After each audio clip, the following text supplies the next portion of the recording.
ನಮಸ್ತೆ ಕರ್ನಾಟಕ. ಸಾನು ಚಿಂಟು ಜೊತೆ ಮಾತಾಡ್ತಾ ಅವನ ಜೊತೆ ಆಟ ಆಡ್ತಾ ಇರ್ತಾಳೆ. ರಾಮಲ್ಲಿ ಸೋಫಾ ಮೇಲೆ ಕೂತು ತನ್ನ ಕೆಲಸ ಮಾಡ್ತಾ ಇರ್ತಾನೆ. ಮನೆಯವರು ಅವರಿಬ್ಬರನ್ನ ನೋಡ್ತಾ ಇರ್ತಾರೆ. ರಮೇಶ್ ಅವರು ತಮಗೆ ಬಂದ ಕಾಲ್ ರಿಸೀವ್ ಮಾಡಿ ಆಚೆ ಹೋಗ್ತಾರೆ. ಆಚೆ ಹೋದ 10 ನಿಮಿಷ ಗಾಬರಿಯಲ್ಲಿ ಮನೆ ಒಳಗೆ ಬರ್ತಾರೆ. ಅವರ ಗಾಬರಿ ನೋಡಿ, ರಾಜೇಶ್ ಏನಾಯಿತು ಅಣ್ಣ, ಯಾಕೆ ಟೆನ್ಷನಲ್ಲಿದೆಯಾ? ಸಂಜೆ ಕಮಿಷನರ್ ಹತ್ರ ಮಾತಾಡಿದೆ, ಇವಾಗ ಅವರೇ ಕಾಲ್ ಮಾಡಿದ್ರು. ಊರಾಚೆ ನಮ್ಮ ಕಾರ್ ಆಕ್ಸಿಡೆಂಟ್ ಆಗಿದೆ ಅಂತೆ. ಅರ್ಧಕ್ಕರ್ಧ ಕಾರ್ ಸುಟ್ಟು ಹೋಗಿದೆ. ಒಳಗಡೆ ಇದ್ದವ್ರ ಮುಖ ಕೂಡ ನೋಡೋಕ್ಕಾಗ್ತಾ ಇಲ್ಲ. ಡೆತ್ ಆಗಿದೆ. ಬಾಡಿ ಹಾಸ್ಪಿಟಲ್ಗೆ ಹೋಗಿದೆ, ಬನ್ನಿ ಅಂತ ಕಾಲ್ ಮಾಡಿದ್ದಾರೆ. ಮನೆಯವರಿಗೆಲ್ಲ ಅವರ ಮಾತು ಕೇಳಿ ಗಾಬರಿ ಆಗುತ್ತೆ. ಜಾನಕಿ ಅವರು ತಮ್ಮ ಮಗಳಿಗೆ ಹೀಗಾಗಿದ್ದೆಂದು ಕಣ್ಣೀರು ಹಾಕ್ತಾರೆ. ಮನೆಯವರಿಗೂ ಅವರ ಸಾವಿನ ಸುದ್ದಿ ಕೇಳಿ ಬೇಜಾರಾಗುತ್ತೆ.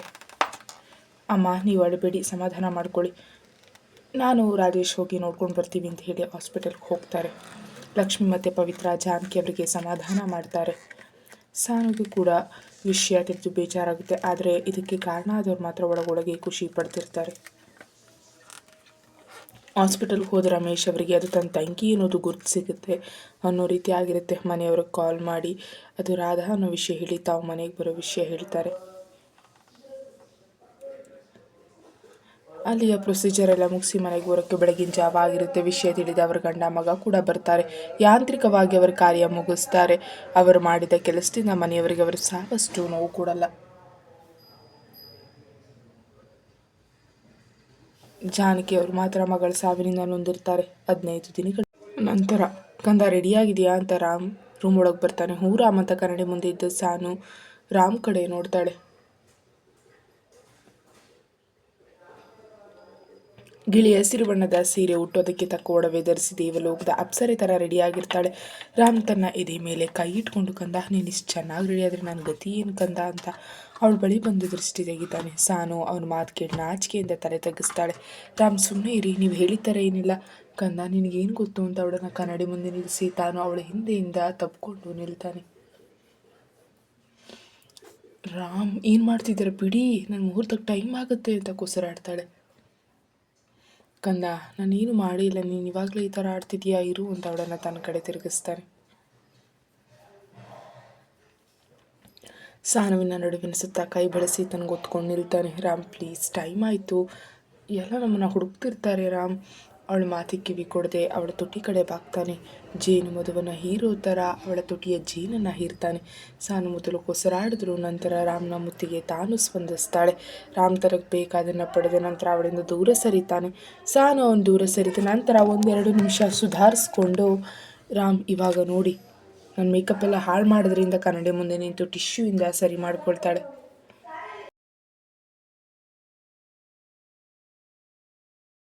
ಕಂದ, ನಿಂದು ನ್ಯಾಚುರಲ್ ಬ್ಯೂಟಿ, ಅದಕ್ಕೆ ಇದೆಲ್ಲ ಬೇಡ ಆಯಿತಾ? ನೀನು ಹೇಗಿದ್ದರೂ ಸೂಪರಾಗಿ ಕಾಣ್ತೀಯ, ಬಾ ಇವಾಗ ಹೋಗೋಣ ಅಂತ ತನ್ನ ಕೂದಲು ಸರಿ ಮಾಡ್ಕೊಂಡು ಅವಳ ಜೊತೆ ಹೋಗ್ತಾನೆ. ಇಬ್ಬರು ಒಟ್ಟಿಗೆ ನಡೆದು ಮದುವೆ ಮಂಟಪಕ್ಕೆ ಬಂದಿರೋ ಎಲ್ಲರೂ ಅವರ ಜೋಡಿನ ನೋಡಿ ಹೊಗಳ್ತಾರೆ. ಲಕ್ಷ್ಮಿ ಮತ್ತು ಪವಿತ್ರ ಮಗ ಸೊಸೆನ ಹೊಗಳಿದ್ ನೋಡಿ ಖುಷಿಯಾಗುತ್ತೆ. ಸಾನುವರ ಫ್ರೆಂಡ್ ಅಂಜಲಿ ಮದುವೆ. ಅಂಜು ಮತ್ತು ಆಗಲೇ ಆಸೆಮಣಿ ಮೇಲೆ ಕೂತು ಶಾಸ್ತ್ರ ಮಾಡ್ತಿರ್ತಾರೆ.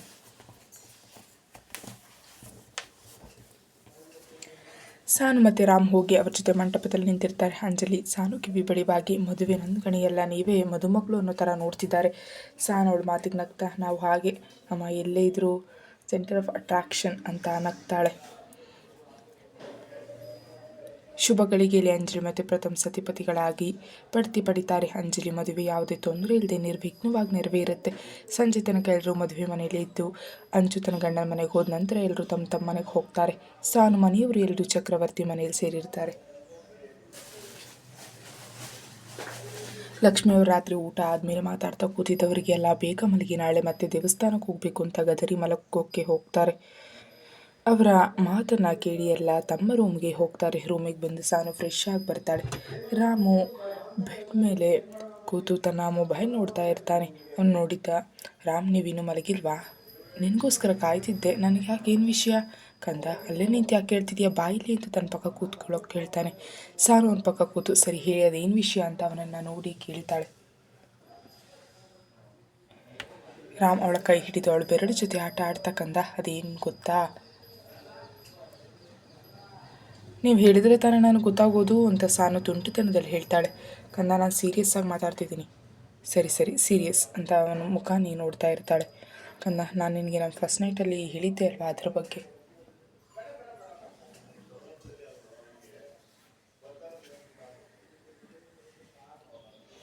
ಅದ್ರ ಬಗ್ಗೆನಾ? ಯಾವ ವಿಷಯ? ನನಗೇನು ನೆನಪಿಲ್ಲ ಅಂತ ಅವನು ಕಾಡ್ಸೋಕೆ ಶುರು ಮಾಡ್ತಾಳೆ. ಕಂದ ಅದೇ ಕಣೋ, ನಾನು ಹೇಳಿದ್ದೆ ಅಲ್ವಾ ನಮ್ಮ ಫಸ್ಟ್ ನೈಟಲ್ಲಿ ನಂಗೆ ಸ್ವಲ್ಪ ಟೈಮ್ ಬೇಕು ಅಲ್ಲಿ ತನಕ ಫ್ರೆಂಡ್ಸ್ ಅಂತ. ಕಂದ, ನಾವು ತೊಗೊಂಡಿರೋ ಟೈಮ್ ಸಾಕಲ್ವಾ? ಇವಾಗ ನಾವು ಪ್ರೀತಿಸ್ತಾ ಇದ್ದೀವಲ್ವಾ? ಹಲೋ ಮಿಸ್ಟರ್ ರಾಮ್, ನಾನು ನಿಮ್ಮನ್ನು ಪ್ರೀತಿಸ್ತಾ ಇದ್ದೀನಿ ಅಂತ ಹೇಳಿದ್ದೀನಿ, ನೀವಿನ್ನೂ ಹೇಳಿಲ್ಲ. ಕಂದ, ಇದೇನು ಹೊಸದಾಗಿ ನಾನು ನೀನು ಪ್ರೀತಿಸ್ತಿದ್ದೀನಿ ಅಂತ? ನೋಡಿ ರಾಮ್, ನನಗೂ ಆಸೆ ಇದೆ ನನ್ನ ಹುಡುಗ ಇದೇ ಥರ ತನ್ನ ಪ್ರೀತಿ ಹೇಳ್ಕೊಳ್ಬೇಕು ಅಂತ. ಅದು ಬಿಟ್ಟು ಸುಮ್ಮನೆ ಆಸ್ಪತ್ರೆ ಬಿಟ್ಟ ಮೇಲೆ ಹೇಳಿದರೆ ನಾನು ಒಪ್ಪಲ್ಲ. ಕಂದ, ಇದು ಮೋಸ ಅಲ್ವಾ? ನಾನು ನಿನ್ನ ಗಂಡ ಕಾಣಿ ಅಂತ ಮುಖ ಸಪ್ಪಗೆ ಮಾಡ್ತಾನೆ. ಗಂಡ ಆದರೂ ಅಷ್ಟೇ, ಬಂಡ ಆದರೂ ಅಷ್ಟೇ. ಮೊದಲು ನನ್ನ ಇಂಪ್ರೆಸ್ ಮಾಡಿ ಆಮೇಲೆ ನೀವು ಹೇಳಿದ ಗಂಡ ಹೆಂಡತಿ ಬಗ್ಗೆ ಯೋಚನೆ ಮಾಡ್ತೀನಿ. ಕಂದ, ಇಷ್ಟೇನಾ ಅಂತ ಮುಖ ಉತ್ಸಿ ಕೇಳ್ತಾನೆ. ಹ್ಞೂ ಇಷ್ಟೇ ಅಂತ ಮುಸ್ಕೋದು ಮಲಗ್ತಾಳೆ. ಇವಾಗ ದೊಡ್ಡದಾಗಿ ಬಂದುಬಿಟ್ಟು ಫಸ್ಟ್ ನೈಟ್ ಅಂತ ಒಂದು ರೊಮ್ಯಾಂಟಿಕ್ ಆಗಿ ಪ್ರಪೋಸ್ ಮಾಡಿಲ್ಲ, ಕ್ಯಾಂಡಲ್ ಲೈಟ್ ಡಿನ್ನರ್ ಮಾಡಿಲ್ಲ, ಇವ್ರು ಹೇಳಿದ್ದು ನಾನು ಕೇಳಬೇಕಾ ಅಂತ ಗೊಣಗ್ತಿರ್ತಾಳೆ. ರಾಮ್ ಸ್ವಲ್ಪ ಹೊತ್ತು ಸುಮ್ಮನೆ ಇದ್ದು, ನನಗೂ ಗೊತ್ತು ಏನು ಮಾಡಬೇಕು ಅಂತ, ನೋಡ್ತಾ ಇರಿ ಮಿಸ್ಸಸ್ ರಾಮ್ ಅಂತ ಹೇಳಿ ಅವಳ ಪಕ್ಕ ಮಲಗಿ ಅವಳನ್ನು ತಪ್ಕೊಂಡು ಮಲಗ್ತಾನೆ. ಮಾರನೇ ದಿನ ಬೆಳಿಗ್ಗೆ ಬೇಗ ಇದ್ದು ಎಲ್ಲ ರೆಡಿಯಾಗಿ ಮನೆ ದೇವ್ರಿಗೆ ಹೊರಡ್ತಾರೆ. ಎಲ್ಲ ತಮ್ಮ ಕಾರ್ ತೊಗೊಂಡು ಹೋಗ್ತಾರೆ. ರಾಮ್ ಕಾರ್ನ ಹಿಂದಿನಿಂದ ಡೇವಿಡ್ ಡ್ರೈವ್ ಮಾಡ್ತಾ ಇರ್ತಾನೆ. ರಾಮ್ ಹಿಂದಿನ ಹಾಗೆ ತನ್ನ ಲ್ಯಾಪ್ಟಾಪ್ ಹಿಡಿದು ಕೂತಿರ್ತಾನೆ. ಸಾನು ನೋಡುವಷ್ಟು ನೋಡಿ ಕೋಗ್ತಲ್ಲ ಅವನ ಕೈಲಿದ್ದ ಲ್ಯಾಪ್ಟಾಪ್ ಕಿತ್ತು ಸೈಡ್ಗಿಟ್ಟು ಕೋಗ್ತಲ್ಲ ಅವನನ್ನೇ ನೋಡ್ತಿರ್ತಾಳೆ. ಅರೆ ಕಂದ, ಏನಾಯಿತು? ಕೊಡು, ನನ್ನ ಲ್ಯಾಪ್ಟಾಪ್ ಇಂಪಾರ್ಟೆಂಟ್ ವರ್ಕ್ ಇತ್ತು.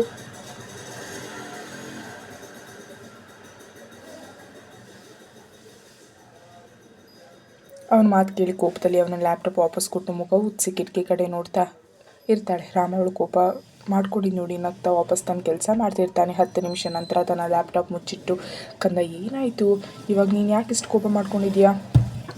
ಸಾನು ಅವನ ಮಾತಿಗೆ ಉತ್ತರಿಸ್ತೆ ಸುಮ್ಮನೆ ಆಚೆ ನೋಡ್ತಿರ್ತಾಳೆ. ರಾಮ್ ಅವಳನ್ನು ತನ್ನ ಕಡೆ ತಿರುಗಿಸ್ಕೊಂಡು, ಕಂದ ಇಂಪಾರ್ಟೆಂಟ್ ವರ್ಕ್ ಇಟ್ಟು ಅದಕ್ಕೆ ಕಣೋ, ನೀನು ಇಷ್ಟಕ್ಕೆ ಕೋಪ ಮಾಡಿಕೊಂಡ್ರೆ ಹೇಗೆ ಹೇಳು? ಸಾನು ಕಣ್ ತುಂಬಿಕೊಂಡು, ನಿಮ್ಗೆ ಯಾವಾಗಲೂ ವರ್ಕ್ ಇರುತ್ತೆ ಅಂತ ಬೇಜಾರಲ್ಲಿ ಹೇಳ್ತಾಳೆ.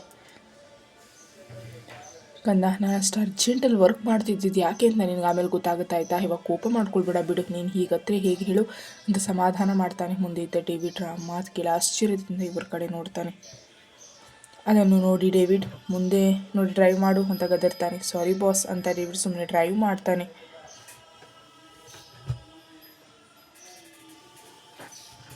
ಎಲ್ಲ ದೇವಸ್ಥಾನದ ಬಳಿ ಇವರಿಗೋಸ್ಕರ ಕಾಯ್ತಾ ಇರ್ತಾರೆ. ದೇವಸ್ಥಾನದ ಬೆಟ್ಟ ತುದಿಯಲ್ಲಿರುತ್ತೆ. ಅಲ್ಲಿಗೆ ಹೋಗಲು ಮೆಟ್ಟಿಲುಗಳಿರುತ್ತೆ. ಮನೆಯ ಹಿರಿಯರು ಕಾರಲ್ಲಿ ದೇವಸ್ಥಾನಕ್ಕೆ ಬರ್ತೀವಿ, ನೀವೆಲ್ಲ ಬೆಟ್ಟ ಹತ್ತು ಬನ್ನಿ ಅಂತ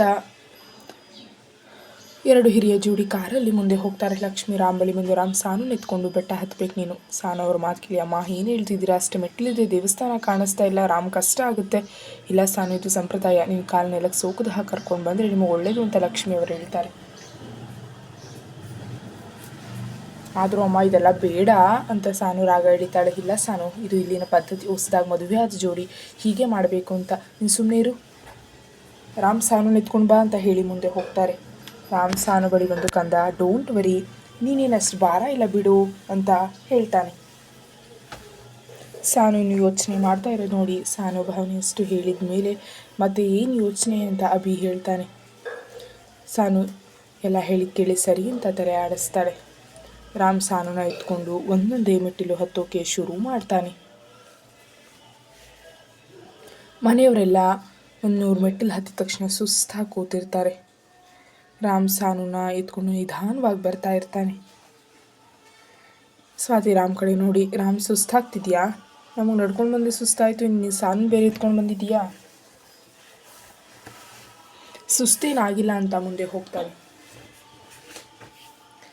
ಸಾನು ತನ್ನ ಸೆರಗಿನಿಂದ ಒರೆಸ್ತಾಳೆ. ರಾಮ್ ಸುಸ್ತಾದರೆ ಇಳಿಸಿ, ನಾನು ನಡ್ಕೊಂಡು ಬರ್ತೀನಿ. ಕಂದ ನನಗೇನು ಸುಸ್ತಾಗಿಲ್ಲ, ನೀನು ಸುಮ್ಮನೆ ಇರು ಅಂತ ಅವಳನ್ನು ಎತ್ಕೊಂಡು ಅಷ್ಟು ಮೆಟ್ಟಲು ಹತ್ತಿ ದೇವಸ್ಥಾನದೊಳಗೆ ಹೋಗ್ತಾನೆ. ಮನೆಯವರು ಮೊದಲಲ್ಲಿ ಪೂಜೆಗೆ ಹೇಳಿದ್ರಿಂದ ಪುರೋಹಿತರು ಇವರು ಬಂದ ತಕ್ಷಣ ಮತ್ತೊಮ್ಮೆ ಕಲ್ಯಾಣಿಯಲ್ಲಿ ಸ್ನಾನ ಮಾಡಿ ಪೂಜೆಗೆ ರೆಡಿಯಾಗೋಕೆ ಹೇಳ್ತಾರೆ. ಅವರಿಬ್ಬರು ಅವ್ರು ಹೇಳಿದ ಥರ ಸ್ನಾನ ಮಾಡಿ ರೆಡಿಯಾಗಿ ಬರ್ತಾರೆ. ಇಬ್ಬರನ್ನು ಹೋಮ ಕೂರಿಸಿ ಪೂಜೆ ಮಾಡ್ತಾರೆ. ಅಲ್ಲಿ ಪೂಜೆ ಮುಗಿಸಿ ಪ್ರಸಾದ ಊಟ ಮಾಡಿ ಸ್ವಲ್ಪ ಹೊತ್ತು ಅಲ್ಲೇ ಸುತ್ತಮುತ್ತ ನೋಡ್ತಿರ್ತಾರೆ. ಅಲ್ಲೇ ಸೌಮ್ಯ ಮತ್ತು ಅವನ ಮಗನ ಜೊತೆ ತಿರುಗಾಡ್ತಾ ಇದ್ದ ಸ್ವಾತಿ ತಲೆ ಸುತ್ತು ಬೀಳ್ತಾಳೆ. ಅವಳು ಹಾಗೆ ಬಿದ್ದಿದ್ದು ನೋಡಿ ಮನೆಯವರೆಲ್ಲ ಗಾಬರಿಯಲ್ಲಿ ಅವಳು ಸುತ್ತುವರಿತಾರೆ. ಅಭಿ ಅಂತೂ ಗಾಬರಿಯಲ್ಲಿ ಅವಳು ಕೆನ್ನೆ ತಟ್ಟಿ ಎಚ್ಚರಿಸೋಕೆ ನೋಡ್ತಾನೆ. ಸಾನು ಅವನ ಗಾಬರಿ ನೋಡಿ, ಅಣ್ಣ ರಿಲ್ಯಾಕ್ಸ್, ನಾನು ನೋಡ್ತೀನಿ ಅಂತ ಅವಳೇ ಚೆಕ್ ಮಾಡಿ ನೋಡ್ತಾಳೆ. ಸಾನು ತನ್ನ ಅಣ್ಣನ ಕಡೆ ನೋಡ್ತಾ ನಗ್ತಾ ಇರ್ತಾಳೆ. ಅಭಿ ಸಾನು ಕಡೆ ನೋಡಿ, ಸಾನು ಯಾಕೆ ನಗ್ತಿದ್ಯಾ? ಸ್ವಾತಿಗೆ ಏನಾಯಿತು ಅಂತ ಗಾಬರಿಯಲ್ಲಿ ಕೇಳ್ತಾನೆ. ಅಣ್ಣ, ಇದು ಖುಷಿ ಪಡೋ ವಿಷಯ. ನೀನಿಷ್ಟು ಗಾಬರಿ ಆಗೋದು ಯಾಕೆ? ನೀನು ಅಪ್ಪ ಆಗ್ತಾ ಇದೀಯಾ? ನಾನು ಅತ್ತೆ ಆಗ್ತಿದ್ದೀನಿ ಅಂತ ಖುಷಿಯಲ್ಲಿ ಕಿರ್ಚ್ತಾಳೆ. ಅಭಿಯಂತೂ ಅವಳು ಮಾತು ಕೇಳಿ ಹೇಗೆ ರಿಯಾಕ್ಟ್ ಮಾಡಬೇಕು ಅಂತ ಗೊತ್ತಾಗದೆ ಒಂದು ಕ್ಷಣ ಹಾಗೆ ಸುಮ್ಮನಿರ್ತಾನೆ. ಸಾನು, ನಿಜ ಹೇಳ್ತಿದ್ಯಾ ಅಲ್ವಾ?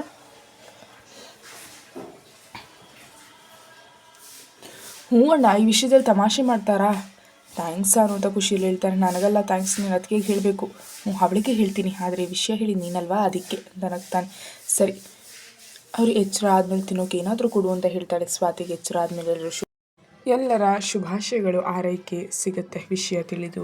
ಅವಳು ಕೂಡ ಖುಷಿ ಪಡ್ತಾಳೆ. ಸಾನು ಅಂತ ಚಿಕ್ಕ ಮಕ್ಕಳ ಥರ ಖುಷಿ ಪಡೋದನ್ನ ನೋಡಿ ರಾಮ್ ಕೂಡ ತಮ್ಮ ಮುಂದಿನ ಜೀವನದ ಬಗ್ಗೆ ಯೋಚಿಸ್ತಾನೆ. ಸಾನು ನಾಳೆನೇ ಇಬ್ಬರಿಗೂ ಹಾಸ್ಪಿಟಲ್ಗೆ ಬರೋಕ್ಕೆ ಹೇಳ್ತಾಳೆ. ಇಬ್ಬರು ಅವಳು ಹೇಳಿದ್ದಕ್ಕೆಲ್ಲ ತಲೆ ಆಡಿಸ್ತಾರೆ. ದೇವಸ್ಥಾನಕ್ಕೆ ಬಂದು ಮನೆಯವರು ಖುಷಿ ವಿಷಯದ ಜೊತೆಗೆ ಮನೆ ಸೇರ್ತಾರೆ. ರಾಮ್ ಮೊದಲೇ ಮನೆಯವರ ಬಳಿ ಸಾನು ಜೊತೆ ತನ್ನ ಫಾರ್ಮ್ ಹೌಸ್ಗೆ ಹೋಗೋದ್ರ ಬಗ್ಗೆ ಹೇಳ್ತಾನೆ. ಮನೆಯವರು ಅವನ ಮಾತಿಗೆ ಖುಷಿಯಿಂದ ಒಪ್ಪಿಗೆ ನೀಡಿರ್ತಾರೆ. ಆದರೆ ಈ ವಿಷಯ ಸಾನು ಮಾತ್ರ ತಿಳಿದಿರೋದಿಲ್ಲ. ರಾಮ್ ಸಾನು ಜೊತೆ ತನ್ನ ಫಾರ್ಮ್ ಹೌಸ್ಗೆ ಬರೋ ಅಷ್ಟರಲ್ಲಿ ರಾತ್ರಿ ಆಗಿರುತ್ತೆ. ಸಾನುಗೆ ಮದುವೆ ಮನೇಲಿ ಓಡಾಡಿ ತುಂಬಾ ಸುಸ್ತಾಗಿ ಕಾರಲ್ಲೇ ನಿದ್ರೆ ಮಾಡ್ತಿರ್ತಾಳೆ. ರಾಮ್ ಸಾನುಗೆ ಎಚ್ಚರ ಆಗದೇ ಇರೋ ಥರ ಅವಳನ್ನ ಎತ್ಕೊಂಡು ಒಳಗಡೆ ಬರ್ತಾನೆ. ಸಾನುನ ನಿಧಾನವಾಗಿ ರೂಮಲ್ಲಿ ಮಲಗಿಸಿ ಅವಳ ಪಕ್ಕ ಕೂತು ಅವಳ ಹಣೆಗೆ ಮುತ್ತಿಟ್ಟು, ನೀನು ಎಚ್ಚರ ಇದ್ದಾಗ ಮಾತ್ರ ಅಲ್ಲ, ನಿದ್ರೆ ಮಾಡ್ತಿದ್ರು ಕೂಡ ಕ್ಯೂಟಾಗಿದೆಯಾ ಅಂತ ಹೇಳಿ ಇನ್ನೊಮ್ಮೆ ಮುತ್ತು ಕೊಡ್ತಾನೆ. ರಾಮ್ ಅವಳನ್ನು ಸ್ವಲ್ಪ ಹೊತ್ತು ನೋಡಿ ಎಚ್ಚೆತ್ತು ಫ್ರೆಶ್ ಆಗೋಕ್ಕೆ ಬಾತ್ರೂಮ್ ಹೋಗ್ತಾನೆ. ರಾಮ್ ಸ್ನಾನ ಮಾಡಿ ಬಂದರು. ಸಾನು ಇನ್ನೂ ಮಲಗಿರ್ತಾಳೆ. ರಾಮ್ ಅವಳ ಬಳಿ ಬಂದು, ಕಂದ ಎದ್ದೇಳು, ಅದೆಷ್ಟು ನಿದ್ರೆ ಮಾಡೋದು ಅಂತ ಅವಳನ್ನು ಎಚ್ಚರಿಸ್ತಾನೆ. ರಾಮ್ ಪ್ಲೀಸ್, ತುಂಬ ನಿದ್ರೆ ಅಂತ ಅಲ್ಲೇ ಮುದುರು ಮಲಗ್ತಾಳೆ. ರಾಮ್ ಅವಳು ಮತ್ತೆ ಮಲಗಿ ನೋಡಿ, ಕಂದ ಏಳು ಪ್ಲೀಸ್, ನಿನಗೆ ಸರ್ಪ್ರೈಸ್ ಇದೆ ನೋಡುವಂತೆ. ರಾಮ್, ನಾನು ನಾಳೆ ನೋಡ್ತೀನಿ ಅಂತ ಮುಸುಕು ಹೊದ್ದು ಮಲಗ್ತಾಳೆ. ರಾಮ್ ಅವಳನ್ನು ನೋಡಿ ಹೀಗೆ ಬಿಟ್ಟರೆ ಅವಳು ಮಲಗೇ ಇರ್ತಾಳೆ ಅಂತ ಅವಳನ್ನು ಎತ್ಕೊಳ್ತಾನೆ. ಸಾನು ರಾಮ್ ಎತ್ತಿದ್ದನ್ನ ನೋಡಿ ಗಾಬರಿಯಲ್ಲಿ ಕೂಗ್ತಾಳೆ. ರಾಮ್, ಏನಿದು ನಿಮ್ಮದು ಹುಚ್ಚಾಟ, ಬಿಡಿ, ನನ್ನನ್ನು ಮಲಗಬೇಕು. ರಾಮ್ ಅವಳ ಮಾತು ಕೇಳಿ ಮಲಗೋದಾಮೇಲೆ ಮೊದಲು ಫ್ರೆಶ್ ಆಗು ಅಂತ ಹೇಳಿ ಬಾತ್ರೂಮ್ ಹತ್ರ ಬಿಡ್ತಾನೆ. ರಾಮ್, ಇವಾಗ ಯಾಕೆ ಸ್ನಾನ ಮಾಡೋದು ಕಂದ? ಎಲ್ಲ ಇವಾಗಲೇ ಹೇಳ್ಬೇಕಾ? ನಿನಗೆ ಸ್ನಾನ ಮಾಡೋಕ್ಕಾಗಲ್ವಾ? ಅದಾಗಲ್ಲ ಅಂದರೆ ಹೇಳಿ, ನಾನು ಹೆಲ್ಪ್ ಮಾಡ್ತೀನಿ ಅಂತ ಹೇಳಿದಾಗ ಅವನ ಮಾತಿಗೆ ನಾಚಿಕೆಯಿಂದ ತಲೆ ತಗ್ಸಿ ನಿಲ್ತಾಳೆ. ಅವಳ ನಾಚಿಕೆ ನೋಡಿ, ಹೇಳಿ ಮಿಸಸ್ ರಾಮ್, ಹೆಲ್ಪ್ ಮಾಡೋದಾ ಅಂತ ಹುಬ್ಬು ಹಾರಿಸಿ ಕೇಳ್ತಾನೆ. ಸಾನು ಅವನ ಮಾತಿಗೆ, ನೋ ಥ್ಯಾಂಕ್ಸ್ ಮಿಸ್ಟರ್ ರಾಮ್, ನಾವೇ ರೆಡಿಯಾಗಿ ಬರ್ತೀವಿ ಅಂತ ಅವನನ್ನು ಆಚೆ ಹೂಡಿ ಬಾತ್ರೂಮ್ ಬಾಗಿಲು ಹಾಕ್ತಾಳೆ. ರಾಮ್ ಅವಳ ಮಾತಿಗೆ ನಗ್ತಾ ರೆಡಿ ಆಗ್ತಾನೆ. ರೆಡಿ ಆಗ್ತಾನೆ. ನಂತರ ಬೆಡ್ ಮೇಲೆ ಬಟ್ಟೆ ಇಟ್ಟಿದ್ದೀನಿ ಕಂದ, ರೆಡಿಯಾಗಿ ಬಾ ಅಂತ ಆಚೆ ಹೋಗ್ತಾನೆ.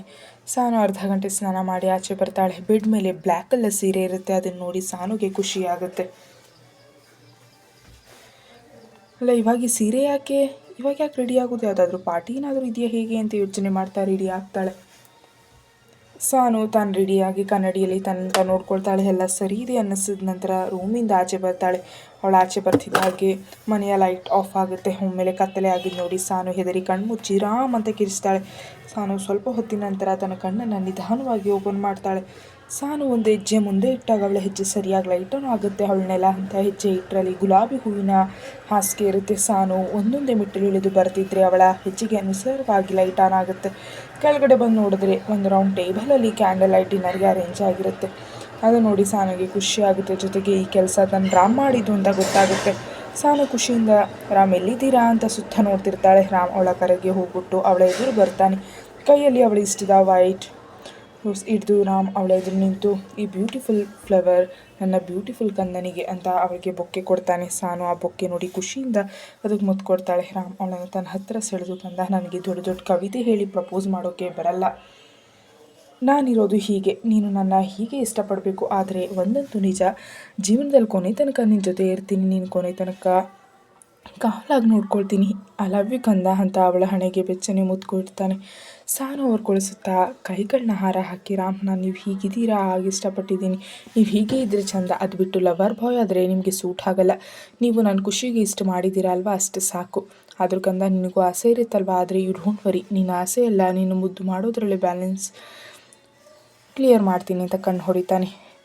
ಅವನ ಮಾತು ಕೇಳಿ ರಾಮ್ ಅಂತ ನಾಚಿಕೆಯಿಂದ ತಲೆ ತಗ್ಗಿಸ್ತಾಳೆ. ಕಂದ, ನೀನು ಹೀಗೆ ನಾಚ್ತಾ ಇದ್ರೆ ನಿನಗೆ ಕಷ್ಟ ನೋಡು, ಆಮೇಲೆ ನೀನು ಬೇಡ ಅಂದರೂ ನಾನು ಸುಮ್ಮನೆ ಇರಲ್ಲ. ಸಾನು ಅವನ ಮಾತಿಗೆ ತಲೆ ಎತ್ತಿ, ನಾನು ಯಾವಾಗ ಬೇಡ ಅಂದೆ? ರಾಮ್ ಅವಳ ಮಾತು ಕೇಳಿ ಖುಷಿಯಿಂದ, ಅಂದರೆ ನಿನಗೆ ಓಕೆ ಅಲ್ವಾ? ಸಾನು ಅವ್ರ ಮಾತಿಗೆ ಏನು ಹೇಳಿದೆ ಸುಮ್ಮನೆ ತಲೆ ಆಡಿಸ್ತಾಳೆ. ಅವಳನ್ನು ತಪ್ಕೊಂಡು ಥ್ಯಾಂಕ್ಸ್ ಕಂದ ಅಂತ ಖುಷಿ ಪಡ್ತಾನೆ. ರಾಮ್ ಖುಷಿ ನೋಡಿ ಸಾನು ಖುಷಿಯಿಂದ ಅವನನ್ನು ತಪ್ಕೊಳ್ತಾಳೆ. ರಾಮ್ ತಾನೇ ಎಚ್ಚೆತ್ತು ಅವಳಿಂದ ದೂರ ಸರಿ ಊಟ ಮಾಡೋಣ, ಮಧ್ಯಾಹ್ನ ಕೂಡ ನೀನು ಸರಿಯಾಗಿ ಊಟ ಮಾಡಿಲ್ಲ ಅಂತ ಹೇಳಿ ಅವಳನ್ನು ತನ್ನ ಕಾಲ ಮೇಲೆ ಕೂರಿಸ್ಕೊಳ್ತಾನೆ. ರಾಮ್ ತಾನೇ ಅವಳಿಗೆ ತುತ್ತಿಟ್ಟು ಊಟ ಮಾಡಿಸ್ತಾ ತಾನು ಊಟ ಮಾಡ್ತಾನೆ. ಸಾನುಗೆ ಊಟ ಮಾಡ್ತಾ ರಾಮ್ನ ಊಟ ಎದುರಿಸೋಕ್ಕಾಗದೆ ನಾಚಿಕೆಯಿಂದ ಮುದುಡಿ ಕೂತ್ಕೊಳ್ತಾಳೆ. ರಾಮ್ ಊಟ ಆದರೂ ಮೇಲೆ ಕೊನೆಗೆ ಸಾನುಗೆ ಅವಳ ಫೇವ್ರೆಟ್ ಐಸ್ ಕ್ರೀಮ್ ತಿನ್ನಿಸ್ತಿರ್ತಾನೆ. ತುಟಿ ಅಂಚಲ್ಲಿದ್ದ ಐಸ್ ಕ್ರೀಮ್ ನೋಡಿ ಅವಳ ಕಣ್ಣುಗಳನ್ನೇ ನೋಡ್ತಾ ಅವಳ ತುಟಿ ಕಡೆ ಬಾಗ್ತಾನೆ. ರಾಮ್ ನಿಧಾನವಾಗಿ ಸಾನು ತುಟಿಗಳನ್ನು ತನ್ನ ವಶಕ್ಕೆ ಪಡೆದುಕೊಳ್ತಾನೆ. ಸಾನು ಕೂಡ ರಾಮ್ ಮುತ್ತಿಗೆ ಸ್ಪಂದಿಸ್ತಾಳೆ. ರಾಮ್ ಸಾನು ಪ್ರತಿಕ್ರಿಯೆ ನೋಡಿ ಮತ್ತಷ್ಟು ಉತ್ತೇಜಿತನಾಗ್ತಾನೆ. ಅದೇ ಮುತ್ತನ್ನು ಮತ್ತಷ್ಟು ದೀರ್ಘವಾಗಿಸ್ತಾನೆ. ಕೊನೆಗೆ ಸಾನುಗೆ ಉಸಿರಾಡೋಕೆ ತೊಂದರೆ ಆಗಿದ್ದು ನೋಡಿ ಅವಳಿಂದ ದೂರ ಸರಿದು ಅವಳ ಮುಖವನ್ನೇ ನೋಡ್ತಾ ಇರ್ತಾನೆ. ಸಾನು ರಾಮ್ ನೋಟ ಎದುರಿಸೋಕ್ಕಾಗದೆ ಅವನ ಎದೆಗೆ ತನ್ನ ಮುಖ ಮುಚ್ಕೊಳ್ತಾಳೆ. ರಾಮ್ ಅವಳ ಕಿವಿಯ ಬಳಿ ಬಾಗಿ ಕಂದ ಶಲಾಯ್ ಅಂತ ಕೇಳ್ತಾನೆ. ಸಾನು ಅವನ ಮಾತಿಗೆ ಮತ್ತಷ್ಟು ಅವನ ಬಳಿ ಸರಿದು ಹ್ಞೂ ಅಂತ ತಲೆ ಆಡಿಸ್ತಾಳೆ.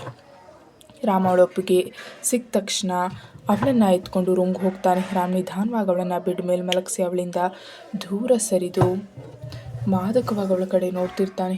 ರಾಮ್ ನೋಟ ಎದುರಿಸೋಕ್ಕಾಗದೆ ಸಾನು ಅವನ ಕಣ್ಣುಗಳಿಗೆ ತನ್ನ ಕೈ ಅಡ್ಡ ಹಿಡಿದು ರಾಮ್ ಅಂತ ಕರೀತಾಳೆ. ರಾಮ್ ಅವಳ ಕೈ ಸರಿಸಿ ಅವಳ ಮೇಲೆ ನಿಧಾನವಾಗಿ ಬಾಗಿ ಅವಳನ್ನು ಮುದ್ದಾಡೋಕೆ ಶುರು ಮಾಡ್ತಾನೆ. ಸಾನು ಕೂಡ ಅವನಿಗೆ ವಿರೋಧ ತೋರದೆ ಅವನ ಕ್ರಿಯೆಗೆ ಮತ್ತು ಉತ್ತೇಜನ ನೀಡ್ತಾಳೆ.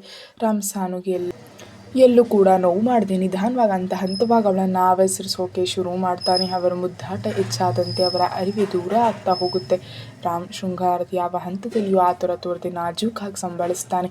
ಇವರು ಮುದ್ದಾಟ ನೋಡಿ ಚಂದ್ರ ಕೂಡ ಮೋಡದ ಮ್ಯಾರೇಜ್ ಆಗ್ತಾನೆ. ತಡರಾತ್ರಿ ತನಕ ಸಾನು ಮುದ್ದಾಡಿ ಅವಳಿಂದ ದೂರ ಸರಿದ ರಾಮ್ ಅವಳ ಹಣೆಗೆ ಬೆಚ್ಚನೆಯ ಮುತ್ತಿಡ್ತಾನೆ. ಸಾರಿ ಕಂದ ಹರ್ಟ್ ಆದರೆ ಅಂತ ಮತ್ತೊಮ್ಮೆ ಮುತ್ತು ಕೊಡ್ತಾನೆ. ಸಾನು ಅವನ ಮಾತಿಗೆ ಏನು ಹೇಳಿದೆ ಅವನನ್ನು ತಪ್ಕೊಳ್ತಾಳೆ. ಥ್ಯಾಂಕ್ಸ್ ಕಂದ ನನ್ನ ಜೀವನಕ್ಕೆ ಬಂದಿದ್ದಕ್ಕೆ ಅಂತ ಹೇಳಿ ಮುತ್ತಿಟ್ಟು ಮಲಗ್ತಾನೆ. Thank you so much for watching. ಇಲ್ಲಿಗೆ ಕತೆ ಮುಕ್ತಾಯವಾಗಿದೆ.